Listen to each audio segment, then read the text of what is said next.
अमन है वो हमको बचाना चाहता है लेकिन अभी बचा नहीं पाया है। अमन का एक और रिप्लाई आया कि sir ji half m v square minus of, वो लिखे फिर डिलीट कर दिए। गाड़ी बीच ही में रुक गई, देखो गाड़ी रुक गई यहाँ पे। अब हम आगे बढ़ ही नहीं सकते हैं, आगे हम बढ़ ही नहीं सकते हैं। और कोई कुछ बोलेगा तो बोल लो। हाँ, पूरा मैदान खाली है अभी भरने के लिए, बाकी है। बोलना है तो बोल लो, बोलो। कोई और बोलना चाहते तो बोल लो। साक्षी का रिप्लाई नहीं आया है अभी तक, बाकी तो सब ने रिप्लाई किया है एक एक बार करके। साक्षी बोल रही है नहीं, कुछ नहीं। Half m v square minus of half m u square. हमारा जो अमन है ना वो ये बोला half m v square minus of half m u square, ऐसा हमारा अमन बोला। चलो कोई नहीं, हमारा अमन थोड़ा सा पहुंचने का कोशिश तो किया है इस लॉजिक में। बाकी पहले तो अमन भी यही बोल रहा था, बाकी सारे बच्चे भी तो यही बोल रहे थे। हाँ देखो 5 काउंट करेंगे लास्ट, अगर नहीं और किसी का रिप्लाई आया तो फिर हम बताना स्टार्ट कर देंगे। देखो this is 1, this is 2, this is 3, this is 4 and this is 5। किसी का रिप्लाई नहीं आ रहा है, और जो भी रिप्लाई कर रहे हैं वो सारे के सारे सर हम सब देख रहे हैं बट समझ नहीं आ रहा है क्या रिप्लाई करें। कोई नहीं बच्चा, हम बताते हैं, हम एक एक करके सब बताते हैं, अब ध्यान सुनिएगा। हाँ एकदम ध्यान सुनिएगा। अब सुनो, देखो आओ इधर, देखो ध्यान से। हाँ देखो हमारे सामने में सिचुएशन क्या है। सिचुएशन ये है कि भैया एक गर्ल है, एक लड़की है जो 10 मीटर के हाइट पे खड़ी है, जिसका मास 50 kg है। वो क्या कर रही है, जंप क्लाइंब कर रही है 50 मीटर के हाइट पे।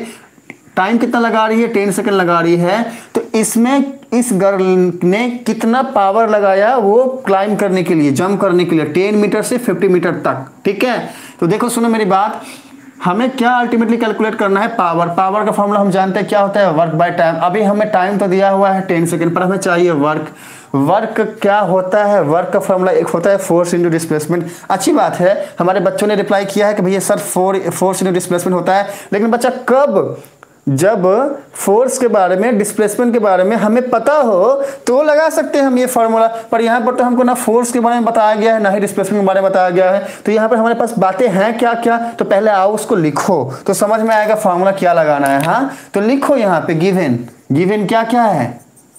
गिवन है ना मास ऑफ द गर्ल का मास कितना है, मास ऑफ द गर्ल कितना है, ये है 50 kg।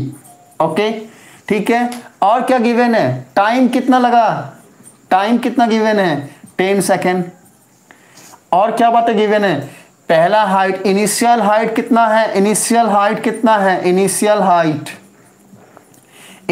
हाइट कितना है, हाँ इनिशियल हाइट कितना है, मतलब h1 कितना है, h1 अगर हम इसको h1 लेट करें तो ये कितना है 10 मीटर। फाइनल हाइट कितना है, फाइनल हाइट कितना है, देखो ध्यान से, फाइनल हाइट कितना है, फाइनल हाइट है मतलब h2 कितना है 50 मीटर है। तो पहले तो हमने ये गिवन लिख दिया। हमने जब गिवन लिख दिया तो अब हमने सोचना स्टार्ट किया, अरे भाई फोर्स इंटू डिस्प्लेसमेंट तो लगेगा नहीं, हमारे पास तो ना फोर्स की बातें हैं ना ही डिस्प्लेसमेंट की बातें हैं, तो अब करे क्या, बहुत बड़ा विषय तो समस्या है। पर हमने देखा अच्छा हमको मास गिवन है, टाइम गिवन है और कुछ न कुछ हाइट की बातें की गई हैं। तो यहाँ पर दिमाग को ऐसे बोलना है कि भाई अब समझो हाइट की बात है। हाइट मतलब क्या, हम कहीं ना कहीं हमें क्या चाहिए, वर्क चाहिए, और हमने कहीं ना कहीं वो चेंज इन एनर्जी ट्रांसफर कि भैया कितना वर्क किए हैं ये इक्वल होता है कि भैया कितना एनर्जी ट्रांसफर किए, बताया हमने, आप सबको पढ़ाया हुआ है। इवन वर्क एनर्जी थ्योरम में भी उस बातें समझाई हुई है। हाँ लॉजिक अच्छे से क्लियर किया हुआ है हमने। ठीक है, तो वहां पर हमने सीखा क्या था कि जो भी वर्क हम कर रहे हैं ना वो इक्वल होता है जो भी एनर्जी ट्रांसफर हुआ है। तो समझो बात को, यहाँ पर इस पार्टिकुलर पॉइंट पे, इस पार्टिकुलर पोजीशन पे क्या एनर्जी था इस कर्ल का, और इस पार्टिकुलर पॉइंट पे जाने के बाद क्या एनर्जी है, इनका जो भी डिफरेंस आएगा ना वही तो चेंज इन एनर्जी होगा, वही तो चेंज इन एनर्जी होगा। तो कैसा चेंज इन एनर्जी होगा, क्योंकि हाइट की बात की गई है, हाइट की बात की गई है, इसलिए पोटेंशियल एनर्जी में चेंज होगा कि इस इंडिविजुअल पॉइंट पे पोटेंशियल एनर्जी क्या होगा गर्ल का, और इस इंडिविजुअल पॉइंट पे पोटेंशियल एनर्जी क्या होगा गर्ल का। तो इनिशियल पोटेंशियल एनर्जी मतलब कि इस वाले पॉइंट पे क्या था, हाँ, और फाइनल पोटेंशियल एनर्जी मतलब कि इस वाले पॉइंट पे क्या था। तो फाइनल से अगर इनिशियल को माइनस कर ले तो हमको क्या मिल जाएगा, change in change in energy, mass तो सेम ही रहेगा, ऐसा हमारा अमन पूछ रहा है।